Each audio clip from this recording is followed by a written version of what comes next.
Welcome back po sa Pauka Sports. Ako po si Pau Salud. Pag-usapan po natin itong mga fans ng boxing dito sa Pilipinas, lalo na po dito po sa laban ni Marlon Tapales at ni Naoya Inoue. Tila naging boxing experts ang mga Pilipino dito po sa laban na ito at talaga namang mga Pilipino very passionate. Kung dati kahit dihado ang mga Pilipino ay suporta pa rin sa Pilipino, ngayon parang naging hindi na bias ang mga Pilipino, ganun ba? Nagre-real talk na ang mga Pilipino. Yan ang mga gusto natin. Nagre-real talk yung mga Pilipino. Pero parang may mali yata, no? Parang mali yata yung nangyayari. Pero opinion nyo yan, bahala kayo. Pero pag-usapan natin ito, ha? Mabilis lang, sabihin ko sa inyo kung bakit parang nagbago yata ang mga Pilipino ngayon sa boxing. Powcast Sports. If you're new here, don't forget to subscribe and hit the notification bell. This content is presented by Arena Plus, Astig sa Sports. Ulitin ko po at baka naman meron na namang maihihina ang pagkakaintindi dyan. Sinasabihan na naman ako na na ikaw naman false hope ka, sir. False hope ka na naman, sir. Hindi mo naman kami siniseryoso Ang sa akin po ay ganito, no? Normal po na may mga Pilipino magsasabi, syempre, alam nila na lamado po si Naoya Inoue. Sasabihin nila, Naoya Inoue yung post ako. Walang problema ako doon. Sa mga nagsasabi, wala naman talagang problema. Ang talagang nakikita ko lang ngayon, parang very passionate po mga Pilipino. Mga dami nagsasabi na walang pag-asa yan, di mananalo yan. Doon ako nagtataka. Normal siguro yung may Pilipino na marunong talaga sa boxing na magsasalita, nako, sir, dihado tayo. Pero support tayo sa Pilipino. Yung mga ganun, naiintindihan natin. Pero nakikita ko ngayon, ibang klase na yata mga Pilipino. Talagang very objective na ba tayo ngayon? Real talk na ba talaga tayo ngayon? Real talk na tayo o dito lang kay Marlon Tapales kasi merong naaapakan? Sa akin, sa totoo lamang po, naiintindihan ko po talaga yung mga fans na magsasabi ng gano'n na pera nila kay Inoue. Syempre, mas safe doon pero baka hindi nyo rin naiintindihan yung 100 nyo. O 10 piso lang ang panalo niyan. 1,000 nyo, 100 lang ang balik niyan kay Marlon Tapales. Sino, kaya nyo ba yan? Makipagpustahan pa sa akin, 5K.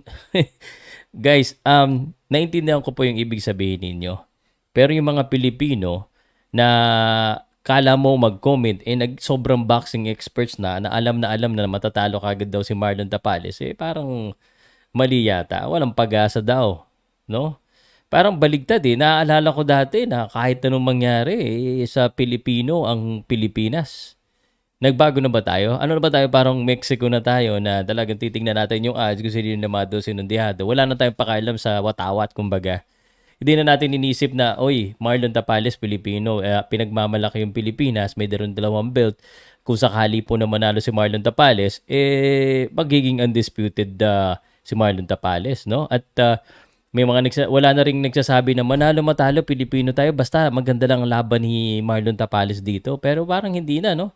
Moving forward, ganun na ba tayo mga Pilipino? Talagang titingnan na natin yung odds, hindi na natin papakalma kung ano bang lahi niyan. Ganun na tayo ngayon moving forward kasi parang ganun yung sa comment section Parang nung nagko-comment ako kay Marlon Tapales ako, sasabihin kagad nila, sir, plastic ka. Paano naging plastic yun Supporter naman talaga ako ni Marlon Tapales kahit tihado. Sir, ikaw talaga sir, hindi mo sa amin sinasabi, alam naman namin paano mo naman malaman na si Naoya Inoue matik na mananalo? Hindi ko alam kung naging expert na. Siguro ang tagal na nilang nanonood ng laban ni Naoya Inoue at ni Marlon Tapales. Siguro kilala nila yung mga nakalaban ni Naoya Inoue tsaka ni Marlon Tapales. Medyo nakakalungkot lang isipin well, siguro improvement na rin ang mga Pilipino. Baka naman nagbabago na talaga ang Pilipino. Wala na tayong yung walang nationality. Mga boxing fans na talaga. Hindi lang Filipino boxing fans. Yung ba yung ibig sabihin nyo? I'm just trying to be open-minded sa mga nagko-comment po na walang pag-asa. Yung mga nagko-comment lang naman na parang naging hater Iba kasi yung hater. Iba naman yung nagsasabi po dyan. Dito, marami pong matatalino na magko-comment, sir. Talaga namang si Inoue lamang at tingin namin si Inoue mananalo. Okay lang naman yun. Tingin naman nyo yun. Pero yung mga nagko-comment na parang ang gumaling bigla eh. At gumaling tayo bigla lahat sa sa pag-aanalisa. Nawala yung yung bias natin. Hindi na bias sa mga Pilipino. Yung ba ibig sabihin nyo? Sa Kataga nga po, isang banyaga na promoter din, sabi, baka hindi na alala ng mga Filipino boxing fans na hanap ng panalo sa world stage. Si Marlon Tapales, yung ating nag-iisang ipagmamalaki natin ngayon, as of the moment,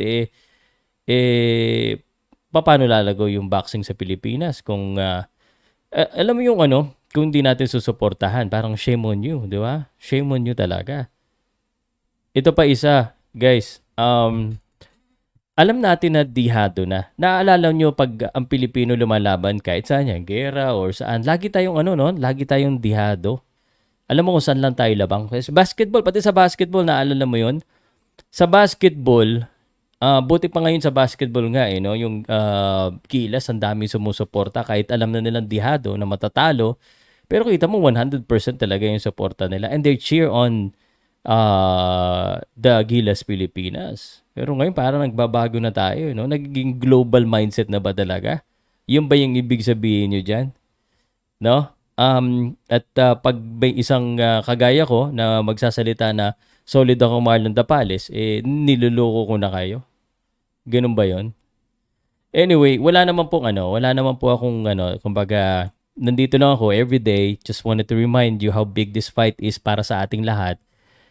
Dahil pag nanalo naman talaga si Marlon Tapales dito, karangalan po natin lahat yan.